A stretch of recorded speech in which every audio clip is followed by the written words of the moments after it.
how we went to the wedding by L M Montgomery. If it were to clear up, I wouldn't know how to behave. It would seem so unnatural, said Kate. Do you, by any chance, remember what the sun looks like, Phil? Does the sun ever shine in Saskatchewan anyhow? I asked with assumed sarcasm, just to make Kate's big, Barney black eyes flash. They did flash, but Kate laughed immediately after, as she sat down on a chair in front of me and cradled her long, thin, spirited dark face in her palms.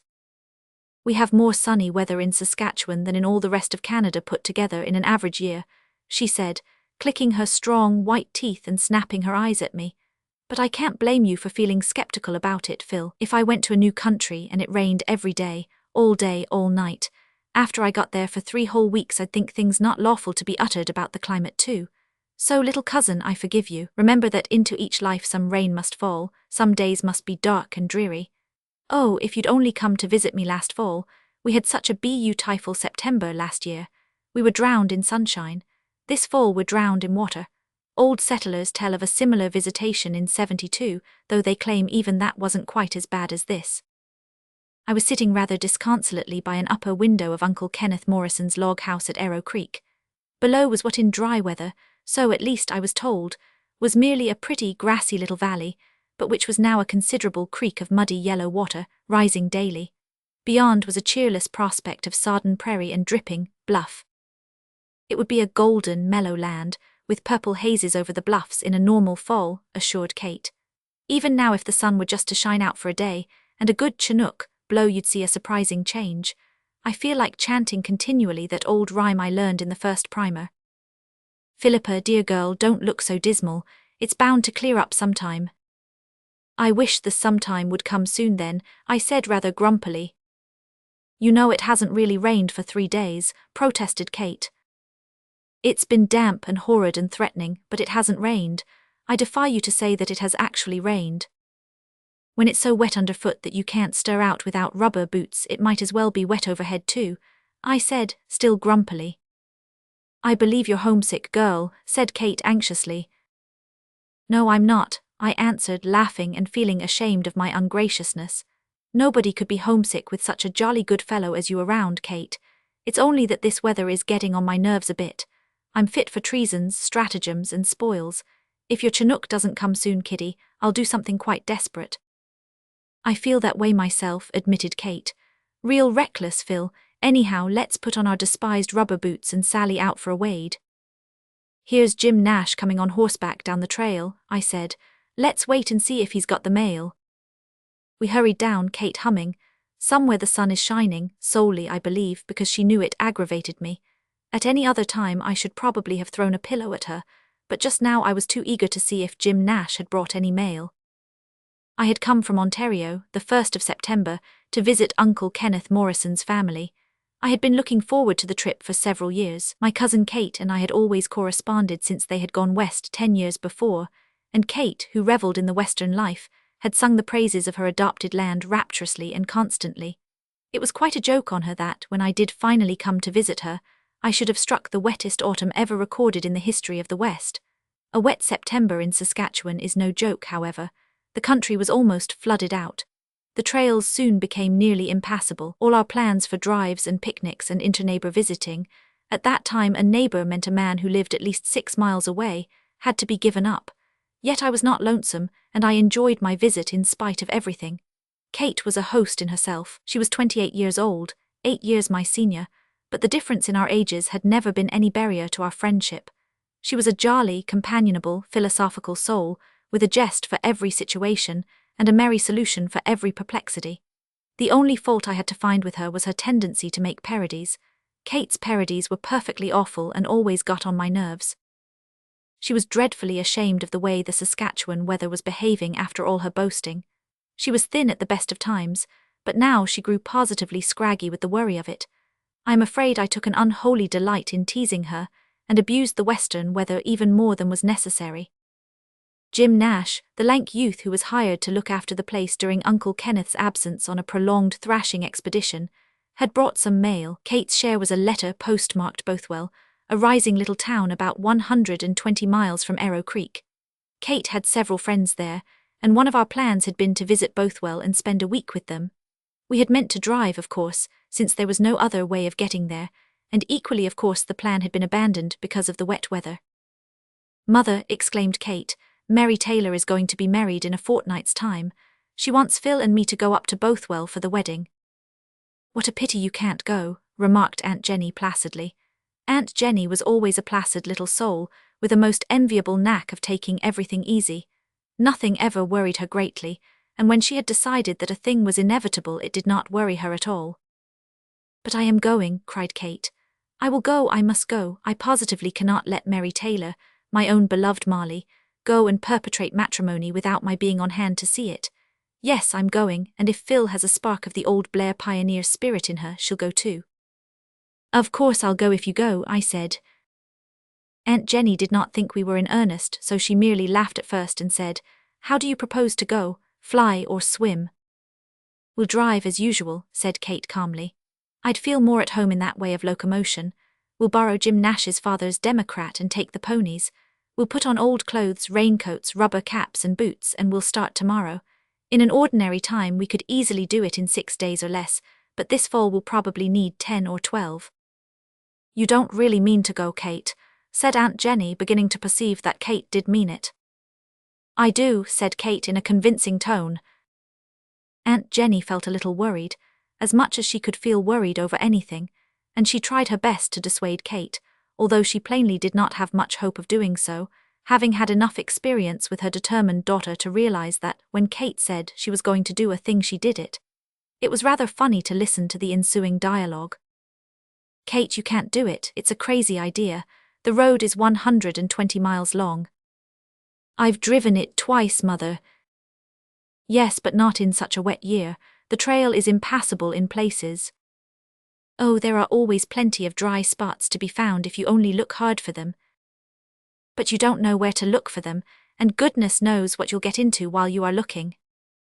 "We'll call at the MP barracks and get an Indian to guide us." "Indians always know the dry spots." "The stage driver has decided not to make another trip till the October frosts set in." "But he always has such a heavy load. It will be quite different with us, you must remember. We'll travel light, just our provisions and a valise containing our wedding garments." "What will you do if you get mired 20 miles from a human being?" "But we won't. I'm a good driver and I haven't nerves, but I have nerve. Besides, you forget that we'll have an Indian guide with us. There was a company of Hudson Bay freighters ambushed and killed along that very trail by Blackfoot Indians in 1839, said Aunt Jenny dolefully.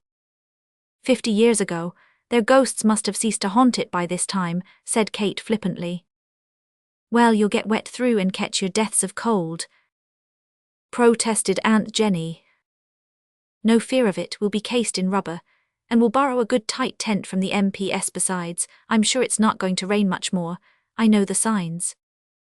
At least wait for a day or two until you're sure that it has cleared up, implored Aunt Jenny. Which being interpreted means, wait for a day or two because then your father may be home and he'll squelch your mad expedition, said Kate with a sly glance at me. No, my mother, your wiles are in vain. We'll hit the trail tomorrow at sunrise, so just be good, darling, and help us pack up some provisions. I'll send Jim for his father's Democrat. Aunt Jenny resigned herself to the inevitable and betook herself to the pantry with the air of a woman who washes her hands of the consequences. I flew upstairs to pack some finery. I was wild with delight over the proposed outing. I did not realize what it actually meant, and I had perfect confidence in Kate, who was an expert driver, an experienced camper out, and an excellent manager. If I could have seen what was ahead of us, I would certainly not have been quite so jubilant and reckless, but I would have gone all the same. I would not miss the laughter-provoking memories of that trip out of my life for anything. I have always been glad I went. We left at sunrise the next morning. There was a sunrise that morning for a wonder. The sun came up in a pinky saffron sky and promised us a fine day. Aunt Jenny bade us goodbye and, estimable woman that she was, did not trouble us with advice or forebodings. Mr. Nash had sent over his Democrat, a light wagon with springs, and Kate's Shaganappies, Tom and Jerry, native ponies, the toughest horse flesh to be found in the world, were hitched to it. Kate and I were properly accoutered for our trip and looked, but I try to forget how we looked. The memory is not flattering. We drove off in the gayest of spirits. Our difficulties began at the start. for we had to drive a mile before we could find a place to ford the creek. Beyond that, however, we had a passable trail for 3 miles to the little outpost of the mounted police, where 5 or 6 men were stationed on detachment duty. "Sergeant Baker is a friend of mine," said Kate. "He'll be only too glad to lend me all we require." The sergeant was a friend of Kate's, but he looked at her as if he thought she was crazy when she told him where we were going. "You'd better take a canoe instead of a team," he said sarcastically. "I've a good notion to arrest you both as horse thieves, and prevent you from going on such a mad expedition." "You know nothing short of arrest would stop me," said Kate, nodding at him with laughing eyes. "And you really won't go to such an extreme, I know. So please be nice even if it comes hard and lend us some things. I've come boring." "I won't lend you a thing," declared the sergeant. "I won't aid and abet you in any such freak as this. Go home now like a good girl." "I'm not going home," said Kate. "I'm not a good girl, I'm a wicked old maid, and I'm going to Bothwell. If you won't lend us a tent, we'll go without and sleep in the open, and our deaths will lie forever at your door. I'll come back and haunt you if you don't lend me a tent. I'll camp on your very threshold, and you won't be able to go out of your door without falling over my spook." "I've more fear of being accountable for your death if I do let you go," said Sergeant Baker dubiously. "However, I see that nothing but physical force will prevent you. What do you want?" "I want," said Kate, "a cavalry tent, a sheet-iron camp stove, and a good Indian guide, old Peter Crow for choice. He's such a respectable-looking old fellow, and his wife often works for us." The sergeant gave us the tent and stove, and sent a man down to the reserve for Peter Crow. Moreover, he vindicated his title of friend by making us take a dozen prairie chickens and a large ham, besides any quantity of advice. We didn't want the advice, but we hugely welcomed the ham. Presently our guide appeared, quite a spruce old Indian, as Indians go. I had never been able to shake off my childhood conviction that an Indian was a fearsome creature, hopelessly addicted to scalping knives and tomahawks, and I secretly felt quite horrified at the idea of 2 defenseless females starting out on a lonely prairie trail with an Indian for guide. Even old Peter Crow's meek appearance did not quite reassure me, but I kept my qualms to myself, for I knew Kate would only laugh at me. It was 10 when we finally got away from the MP outpost. Sergeant Baker bade us goodbye in a tone which seemed to intimate that he never expected to see either of us again. What with his dismal predictions and my secret horror of Indians, I was beginning to feel anything but jubilant over our expedition. Kate, however, was as blithe and buoyant as usual. She knew no fear, being one of those enviable folk who can because they think they can. 120 miles of half-flooded prairie trail, camping out at night in the solitude of the great lone land, rain, muskegs, Indian guides. Nothing had any terror for my dauntless cousin. For the next 3 hours, however, we got on beautifully. The trail was fair, though somewhat greasy. The sun shone, though with a somewhat watery gleam through the mists, and Peter Crow, coiled up on the folded tent behind the seat, slept soundly and snored mellifluously. That snore reassured me greatly. I had never thought of Indians as snoring. Surely one who did couldn't be dreaded greatly. We stopped at 1 o'clock and had a cold lunch, sitting in our wagon, while Peter Crow wakened up and watered the ponies. We did not get on so well in the afternoon. The trail descended into low-lying ground where travelling was very difficult. I had to admit old Peter Crow was quite invaluable. He knew, as Kate had foretold, all the dry spots. That is to say, spots less wet than others. But even so, we had to make so many detours that by sunset we were little more than 6 miles distant from our noon halting place. "We'd better set camp now before it gets any darker," said Kate. "There's a capital spot over there by that bluff of dead poplar. The ground seems pretty dry too. Peter, cut us a set of tent poles and kindle a fire." "Want my $1 first," said old Peter stolidly. We had agreed to pay him $1 a day for the trip, but none of the money was to be paid until we got to Bothwell. Kate told him this, but all the reply she got was a stolid, "Want $1, no make fire without $1. We were getting cold and it was getting dark, so finally Kate, under the law of necessity, paid him his $1. Then he carried out our orders at his own sweet leisure. In course of time he got a fire lighted, and while we cooked supper he set up the tent and prepared our beds by cutting piles of brush and covering them with rugs.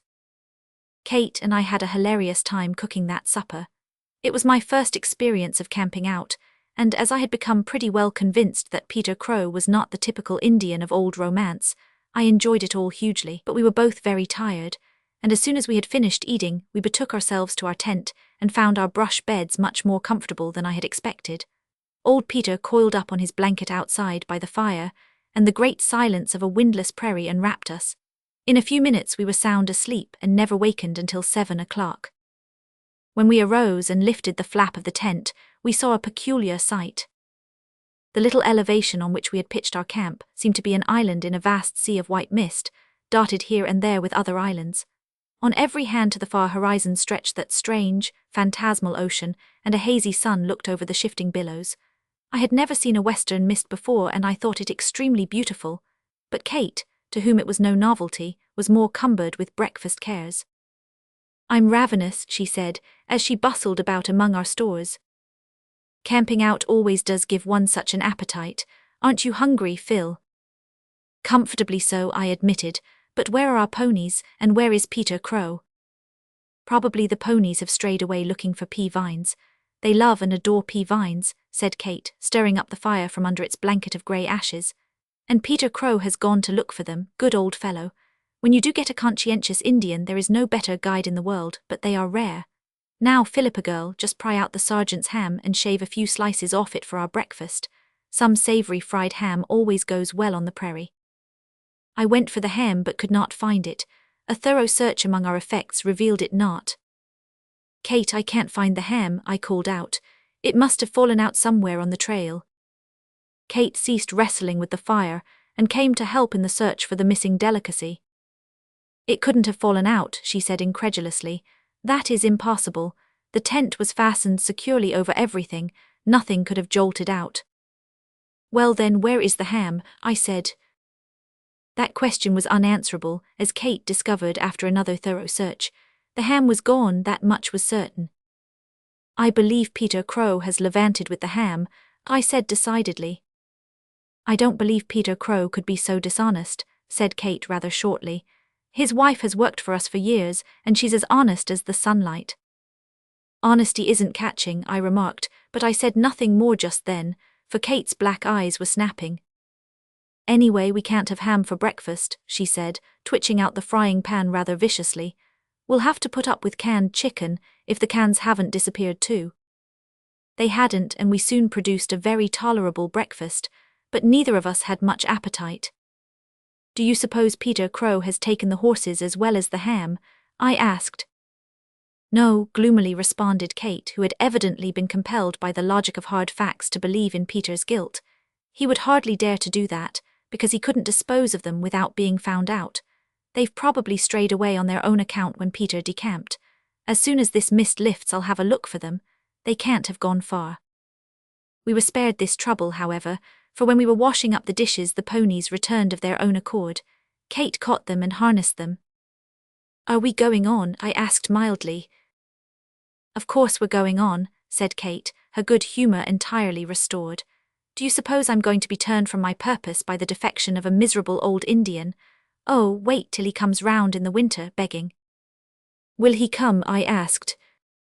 "Will he? Yes, my dear, he will, with a smooth, plausible story to account for his desertion and a bland denial of ever having seen our ham. I shall know how to deal with him then, the old scamp. When you do get a conscientious Indian, there's no better guide in the world, but they are rare," I remarked with a faraway look. Kate laughed. "Don't rub it in, Phil. Come, help me to break camp. We'll have to work harder and hustle for ourselves, that's all." "But is it safe to go on without a guide?" I inquired dubiously. I hadn't felt very safe with Peter Crow, but I felt still more unsafe without him. "Safe, of course it's safe, perfectly safe. I know the trail and we'll just have to drive around the wet places. It would have been easier with Peter, and we'd have had less work to do, but we'll get along well enough without him. I don't think I'd have bothered with him at all, only I wanted to set Mother's mind at rest. She'll never know he isn't with us till the trip is over, so that is all right. We're going to have a glorious day, but oh, for our lost ham, the ham that was never eaten. There's a subject for a poem, Phil. You write one when we get back to civilization. Methinks I can sniff the savoury odour of that lost ham on all the prairie breezes." I quoted, beginning to wash the dishes. Sang Kate, loosening the tent ropes. Altogether, we got a great deal more fun out of that ham than if we had eaten it. As Kate had predicted, the day was glorious. The mists rolled away and the sun shone brightly. We drove all day without stopping, save for dinner, when the lost ham figured largely in our conversation, of course. We said so many witty things about it, at least, we thought them witty, that we laughed continuously through the whole meal, which we ate with prodigious appetite. But with all our driving, we were not getting on very fast. The country was exceedingly swampy, and we had to make innumerable detours. "The longest way round is the shortest way to Bothwell," said Kate, when we drove 5 miles out of our way to avoid a muskeg. By evening, we had driven fully 25 miles, but we were only 10 miles nearer Bothwell than when we had broken camp in the morning. "We'll have to camp soon," sighed Kate. "I believe around this bluff will be a good place. Oh, Phil, I'm tired, dead tired, my very thoughts are tired, I can't even think anything funny about the ham. And yet we've got to set up the tent ourselves and attend to the horses, and we'll have to scrape some of the mud off this beautiful vehicle." "We can leave that till the morning," I suggested. "No, it will be too hard and dry then. Here we are, and here are 2 teepees of Indians also." There they were, right around the bluff. The inmates were standing in a group before them, looking at us as composedly as if we were not at all an unusual sight. "I'm going to stay here anyhow," said Kate doggedly. "Oh, don't," I said in alarm. "They're such a villainous-looking lot, so dirty, and they've got so little clothing on. I wouldn't sleep a wink near them. Look at that awful old squaw with only one eye." "They'd steal everything we've got left, Kate.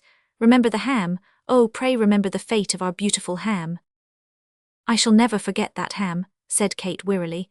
"But Phil, we can't drive far enough to be out of their reach if they really want to steal our provisions. But I don't believe they will. I believe they have plenty of food. Indians in teepees mostly have. The men hunt, you know. Their looks are probably the worst of them. Anyhow, you can't judge Indians by appearances. Peter Crow looked respectable, and he was a whited sepulchre. Now these Indians look as bad as Indians can look, so they may turn out to be angels in disguise." "Very much disguised, certainly," I acquiesced satirically. "They seem to me to belong to the class of a neighbor of ours down east. Her family is always in rags because she says, 'A hole is an accident, a patch is a disgrace. Set camp here if you like, Kate, but I'll not sleep a wink with such neighbors.'" I cheerfully ate my words later on. Never were appearances more deceptive than in the case of those Stonies. There is an old saying that many a kind heart beats behind a ragged coat. The Indians had no coats for their hearts to beat behind, nothing but shirts. Some of them hadn't even shirts. But the shirts were certainly ragged enough, and their hearts were kind. Those Indians were gentlemen. They came forward and unhitched our horses, fed and watered them. They pitched our tent and built us a fire and cut brush for our beds. Kate and I had simply nothing to do except sit on our rugs and tell them what we wanted done. They would have cooked our supper for us if we had allowed it. But tired as we were, we drew the line at that. Their hearts were pure gold, but their hands— No, Kate and I dragged ourselves up and cooked our own suppers. And while we ate it, those Indians fell to and cleaned all the mud off our Democrat for us.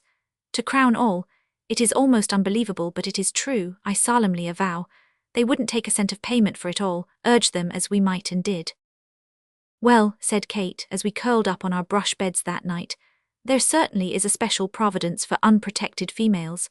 I'd forgive Peter Crow for deserting us for the sake of those Indians, if he hadn't stolen our lovely ham into the bargain. That was altogether unpardonable."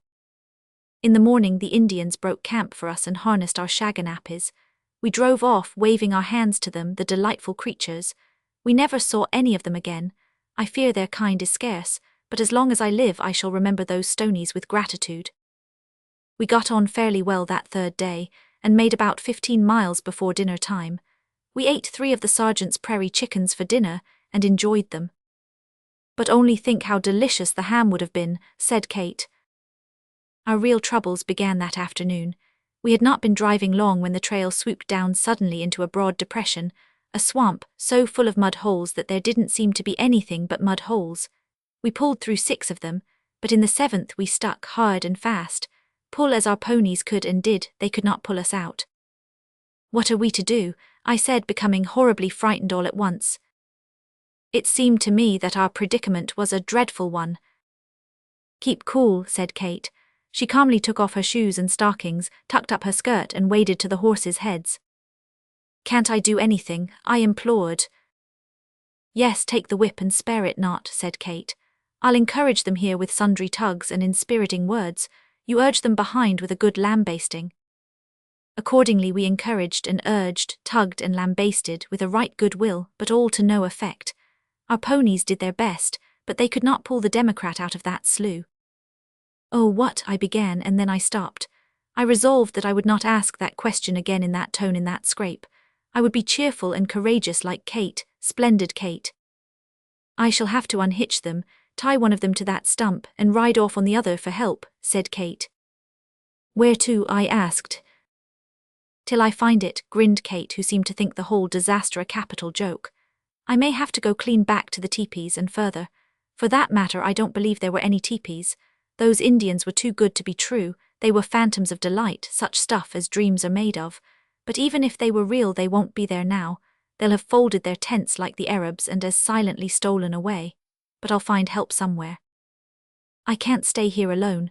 You may be gone for hours, I cried, forgetting all my resolutions of courage and cheerfulness in an access of panic. Then ride the other pony and come with me, suggested Kate. I can't ride barebacks, I moaned.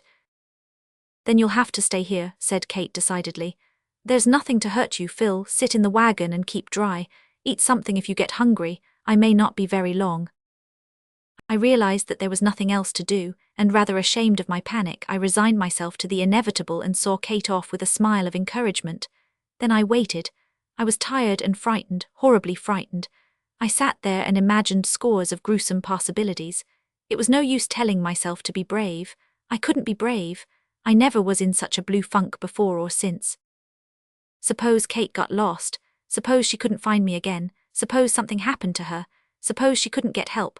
Suppose it came on night and I there all alone. Suppose Indians, not gentlemanly Stonies or even Peter Crows, but genuine old-fashioned Indians, should come along.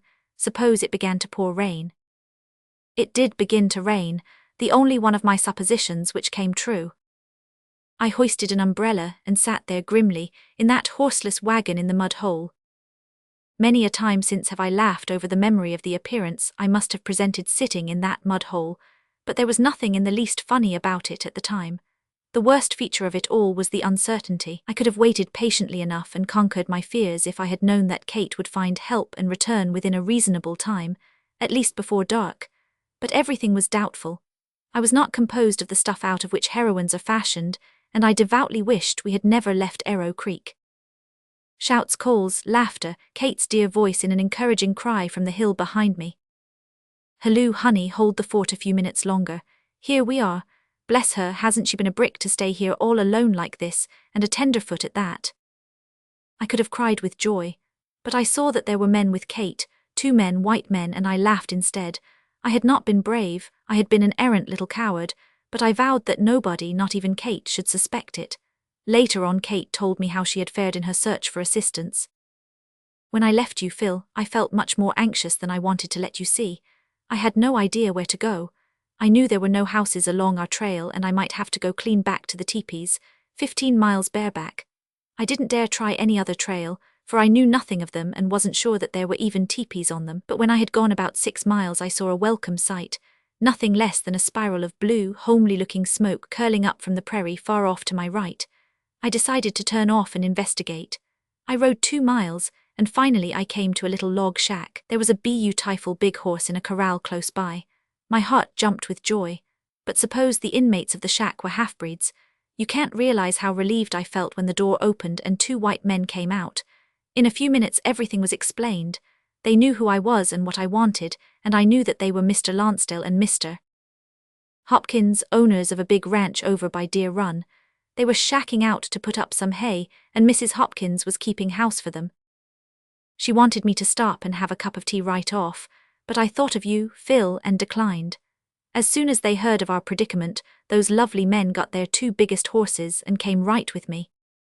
It was not long before our Democrat was on solid ground once more, and then our rescuers insisted that we go back to the shack with them for the night. Accordingly we drove back to the shack, attended by our 2 gallant deliverers on white horses. Mrs. Hopkins was waiting for us, a trim, dark-haired little lady in a very pretty gown, which she had donned in our honor. Kate and I felt like perfect tramps beside her in our muddy old raiment, with our hair dressed by dead reckoning, for we had not included a mirror in our baggage. There was a mirror in the shack, however, small but good, and we quickly made ourselves tidy at least, and Kate even went to the length of curling her bangs. Bangs were in style then, and Kate had long, thick ones, using the stem of a broken pipe of Mr. Hopkins's for a curler. I was so tired that my vanity was completely crushed out, for the time being, and I simply pinned my bangs back. Later on, when I discovered that Mr. Lansdale was really the younger son of an English earl, I wished I had curled them, but it was too late then. He didn't look in the least like a scion of aristocracy. He wore a cowboy rig and had a scrubby beard of a week's growth, but he was very jolly and played the violin beautifully. After tea, and a lovely tea it was, although, as Kate remarked to me later, there was no ham, we had an impromptu concert. Mr. Lansdale played the violin, Mrs.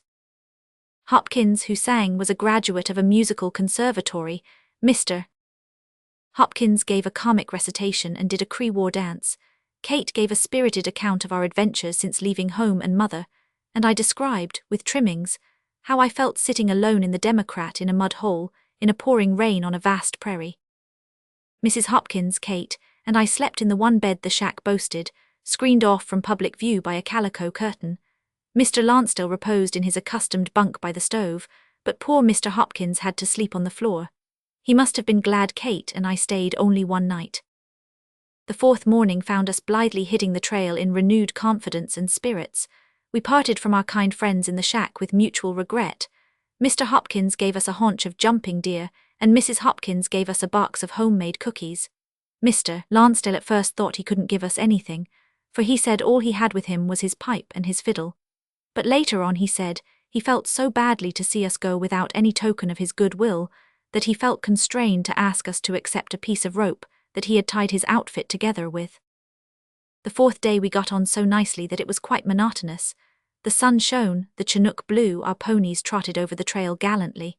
Kate and I sang, told stories, and laughed immoderately over everything. Even a poor joke seems to have a subtle flavor on the prairie. For the first time I began to think Saskatchewan beautiful, with those far-reaching park-like meadows dotted with the white-stemmed poplars, the distant bluffs bannered with the airiest of purple hazes, and the little blue lakes that sparkled and shimmered in the sunlight on every hand. The only thing approaching an adventure that day happened in the afternoon, when we reached a creek which had to be crossed. "We must investigate," said Kate decidedly. "It would never do to risk getting mired here, for this country is unsettled and we must be 20 miles from another human being." Kate again removed her shoes and stockings and puddled about that creek until she found a safe fording place.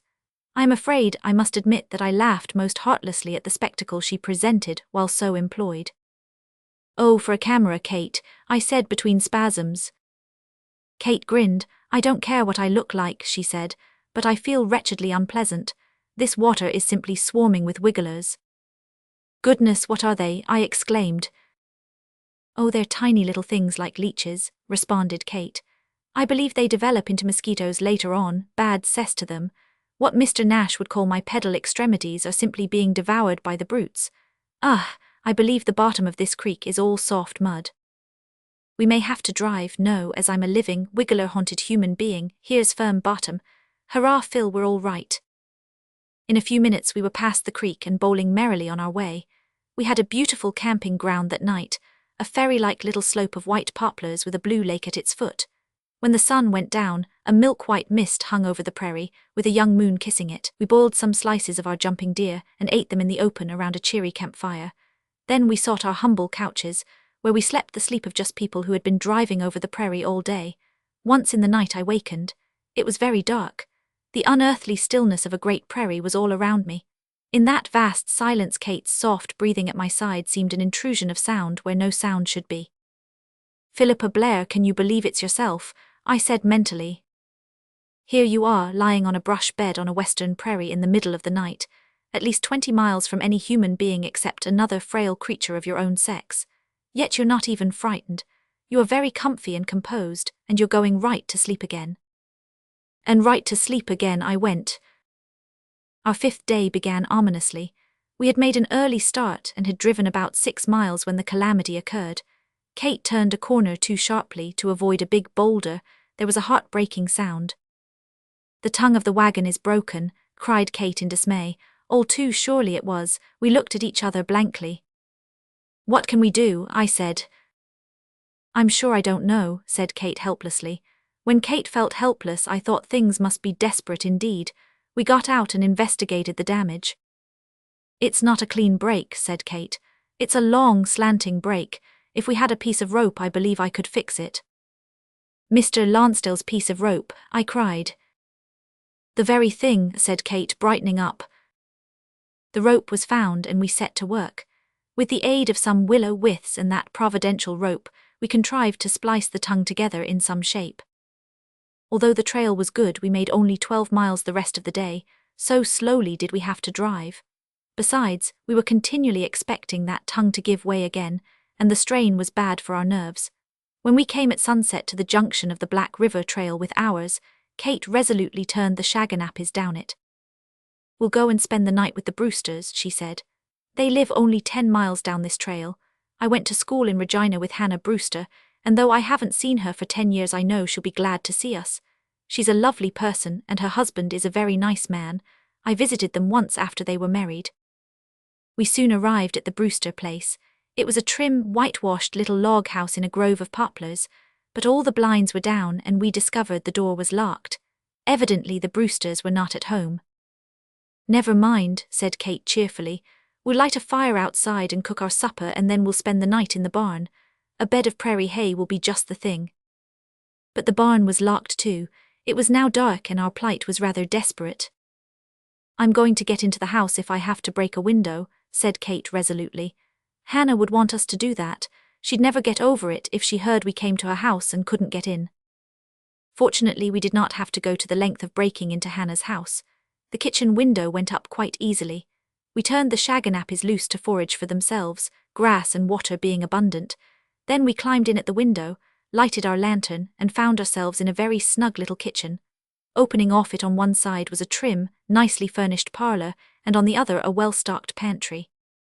We'll light the fire in the stove in a jiffy and have a real good supper, said Kate exultantly. Here's cold roast beef, and preserves and cookies and cheese and butter. Before long we had supper ready, and we did full justice to the absent Hannah's excellent cheer. After all, it was quite nice to sit down once more to a well-appointed table and eat in civilized fashion. Then we washed up all the dishes and made everything snug and tidy. I shall never be sufficiently thankful that we did so. Kate piloted me upstairs to the spare room. This is fixed up much nicer than it was when I was here before, she said, looking around. Of course, Hannah and Ted were just starting out then, and they had to be economical. They must have prospered to be able to afford such furniture as this. Well, turn in, Phil. Won't it be rather jolly to sleep between sheets once more? We slept long and soundly until 8:30 the next morning, and dear knows if we would have wakened then of our own accord. But I heard somebody saying in a very harsh, gruff voice, "Here, you two, wake up. I want to know what this means." We too did wake up promptly and effectually. I never wakened up so thoroughly in my life before. Standing in our room were 3 people, one of them a man. He was a big, grey-haired man with a bushy black beard and an angry scowl. Beside him was a woman, a tall, thin, angular personage with red hair and an indescribable bonnet. She looked even crosser and more amazed than the man, if that were possible. In the background was another woman, a tiny old lady who must have been at least 80. She was, in spite of her tininess, a very striking-looking personage. She was dressed all in black and had snow-white hair, a dead-white face and snapping, vivid, coal-black eyes. She looked as amazed as the other 2, but she didn't look cross. I knew something must be wrong, fearfully wrong, but I didn't know what. Even in my confusion, I found time to think that if that disagreeable-looking red-haired woman was Hannah Brewster, Kate must have had a queer taste in school friends. Then the man said, more gruffly than ever, "Come now. Who are you and what business have you here?" Kate raised herself on one elbow. She looked very wild. I heard the old black-and-white lady in the background chuckle to herself. "Isn't this Theodore Brewster's place?" gasped Kate. "No," said the big woman, speaking for the first time. "This place belongs to us. We bought it from the Brewsters in the spring. They moved over to Black River Forks. Our name is Chapman." Poor Kate fell back on the pillow, quite overcome. I beg your pardon," she said. I thought the Brewsters lived here. Mrs. Brewster is a friend of mine. My cousin and I are on our way to Bothwell, and we called here to spend the night with Hannah. When we found everyone away, we just came in and made ourselves at home." A likely story, said the red woman. We weren't born yesterday, said the man. Madame Black and White didn't say anything, but when the other two had made their pretty speeches, she doubled up in a silent convulsion of mirth, shaking her head from side to side and beating the air with her hands. If they had been nice to us, Kate would probably have gone on feeling confused and ashamed, but when they were so disagreeable, she quickly regained her self-possession. She sat up again and said in her haughtiest voice, I do not know when you were born or where, but it must have been somewhere where very peculiar manners were taught. If you will have the decency to leave our room, this room, until we can get up and dress, we will not transgress upon your hospitality. Kate put a most satirical emphasis on that word, any longer, and we shall pay you amply for the food we have eaten and the night's lodging we have taken. The black and white apparition went through the motion of clapping her hands, but not a sound did she make. Whether he was cowed by Kate's tone, or appeased by the prospect of payment, I know not, but Mr. Chapman spoke more civilly. Well, that's fair, if you pay up it's all right. They shall do no such thing as pay you, said Madame Black and White in a surprisingly clear, resolute, authoritative voice. If you haven't any shame for yourself, Robert Chapman, you've got a mother-in-law who can be ashamed for you. No strangers shall be charged for food or lodging in any house where Mrs. Matilda Pittman lives. Remember that I've come down in the world, but I haven't forgot all decency for all that. I knew you was a skinflint when Amelia married you and you've made her as bad as yourself. But I'm boss here yet. Here, you, Robert Chapman, take yourself out of here and let those girls get dressed. And you, Amelia, go downstairs and cook a breakfast for them. I never in all my life saw anything like the abject meekness with which those two big people obeyed that might. They went, and stood not upon the order of their going. As the door closed behind them, Mrs. Matilda Pittman laughed silently, and rocked from side to side in her merriment. Ain't it funny, she said. I mostly lets them run the length of their tether, but sometimes I has to pull them up, and then I does it with a jerk. Now you can take your time about dressing, my dears, and I'll go down and keep them in order, the mean scalawags. When we descended the stairs, we found a smoking hot breakfast on the table. Mr. Chapman was nowhere to be seen, and Mrs. Chapman was cutting bread with a sulky air. Mrs. Matilda Pittman was sitting in an armchair knitting. She still wore her bonnet and her triumphant expression. Set right in, dears, and make a good breakfast, she said. We are not hungry, said Kate almost pleadingly. I don't think we can eat anything, and it's time we were on the trail. Please excuse us and let us go on. Mrs. Matilda Pittman shook a knitting needle playfully at Kate. Sit down and take your breakfast, she commanded. Mrs. Matilda Pittman commands you. Everybody obeys Mrs. Matilda Pittman, even Robert and Amelia. You must obey her too.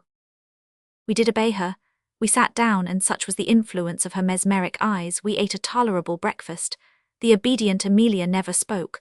Mrs. Matilda Pittman did not speak either, but she knitted furiously and chuckled. When we had finished, Mrs. Matilda Pittman rolled up her knitting. Now you can go if you want to, she said, but you don't have to go. You can stay here as long as you like, and I'll make them cook your meals for you. I never saw Kate so thoroughly cowed. Thank you, she said faintly. You are very kind, but we must go. Well then, said Mrs. Matilda Pittman, throwing open the door, your team is ready for you. I made Robert catch your ponies and harness them, and I made him fix that broken tongue properly. I enjoy making Robert do things. It's almost the only sport I have left. I'm 80 and most things have lost their flavor, except bossing Robert. Our Democrat and ponies were outside the door, but Robert was nowhere to be seen. In fact, we never saw him again. I do wish, said Kate, plucking up what little spirit she had left, that you would let us, Kate quailed before Mrs. Matilda Pittman's eye, recompense you for our entertainment. Mrs. Matilda Pittman said before, and meant it, that she doesn't take pay for entertaining strangers, nor let other people where she lives do it, much as their meanness would like to do it. We got away. The sulky Amelia had vanished, and there was nobody to see us off except Mrs. Matilda Pittman. Don't forget to call the next time you come this way, she said cheerfully, waving her knitting at us. I hope you'll get safe to Bothwell. If I was 10 years younger, I vow I'd pack a grip and go along with you. I like your spunk. Most of the girls nowadays is such timid, skeery critters. When I was a girl, I wasn't afraid of nothing or nobody. We said and did nothing until we had driven out of sight and earshot. Then Kate laid down the reins and laughed until the tears came. Oh, Phil, will you ever forget this adventure? She gasped. I shall never forget Mrs. Matilda Pittman, I said emphatically. We had no further adventures that day. Robert Chapman had fixed the tongue so well, probably under Mrs. Matilda Pittman's watchful eyes, that we could drive as fast as we liked, and we made good progress. But when we pitched camp that night, Kate scanned the sky with an anxious expression. I don't like the look of it, she said. I'm afraid we're going to have a bad day tomorrow. We had. When we awakened in the morning, rain was pouring down. This in itself might not have prevented us from traveling, but the state of the trail did. It had been raining the greater part of the night, and the trail was little more than a ditch of slimy, greasy, sticky mud. If we could have stayed in the tent the whole time, it would not have been quite so bad, but we had to go out twice to take the ponies to the nearest pond and water them. Moreover, we had to collect pea vines for them, which was not an agreeable occupation in a pouring rain. The day was very cold too, but fortunately there was plenty of dead poplar right by our camp. We kept a good fire on in the camp stove and were quite dry and comfortable as long as we stayed inside. Even when we had to go out, we did not get very wet as we were well protected. But it was a long, dreary day. Finally, when the dark came down and supper was over, Kate grew quite desperate. Let's have a game of checkers, she suggested. Where is your checkerboard? I asked. Oh, I'll soon furnish that, said Kate. She cut out a square of brown paper in which a biscuit box had been wrapped and marked squares off on it with a pencil. Then she produced some red and white high bush cranberries for men. A cranberry split in two was a king. We played 9 games of checkers by the light of our smoky lantern. Our enjoyment of the game was heightened by the fact that it had ceased raining. Nevertheless, when morning came, the trail was so drenched that it was impossible to travel on it. We must wait till noon, said Kate. That trail won't be dry enough to travel on for a week, I said disconsolately. My dear, the Chinook is blowing up, said Kate. You don't know how quickly a trail dries in a Chinook, it's like magic. I did not believe a Chinook or anything else could dry up that trail by noon sufficiently for us to travel on, but it did. As Kate said, it seemed like magic. By 1 o'clock we were on our way again, the Chinook blowing merrily against our faces. It was a wind that blew straight from the heart of the wilderness and had in it all the potent lure of the wild. The yellow prairie laughed and glistened in the sun. We made 25 miles that afternoon, and as we were again fortunate enough to find a bluff of dead poplar near which to camp, we built a royal campfire which sent its flaming light far and wide over the dark prairie. We were in jubilant spirits. If the next day were fine and nothing dreadful happened to us, we would reach Bothwell before night. But our ill luck was not yet at an end. The next morning was beautiful. The sun shone warm and bright, the Chinook blew balmily and alluringly, the trail stretched before us dry and level. But we sat moodily before our tent, not even having sufficient heart to play checkers. Tom had gone lame, so lame that there was no use in thinking of trying to travel with him. Kate could not tell what was the matter. There is no injury that I can see, she said. He must have sprained his foot somehow. Wait we did with all the patience we could command, but the day was long and wearisome, and at night Tom's foot did not seem a bit better. We went to bed gloomily, but joy came with the morning. Tom's foot was so much improved that Kate decided we could go on, though we would have to drive slowly.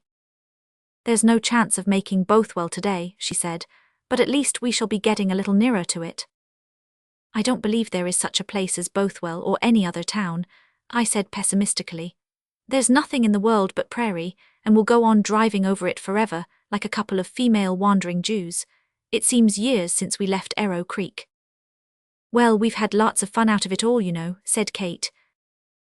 Mrs. Matilda Pittman alone was worth it. She will be an amusing memory all our lives. Are you sorry you came? No, I'm not, I concluded after honest, soul-searching reflection. No, I'm glad, Kate.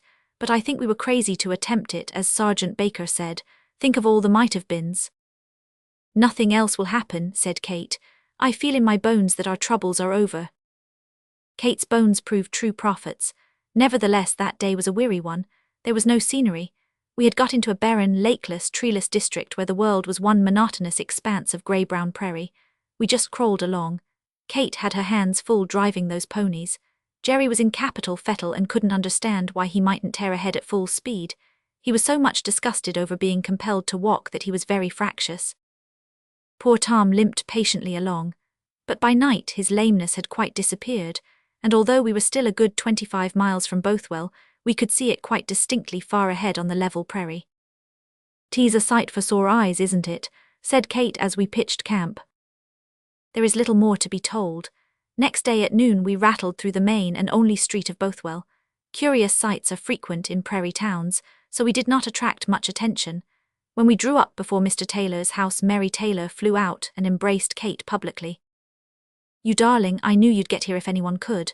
They telegraphed us you were on the way. You're a brick, 2 bricks."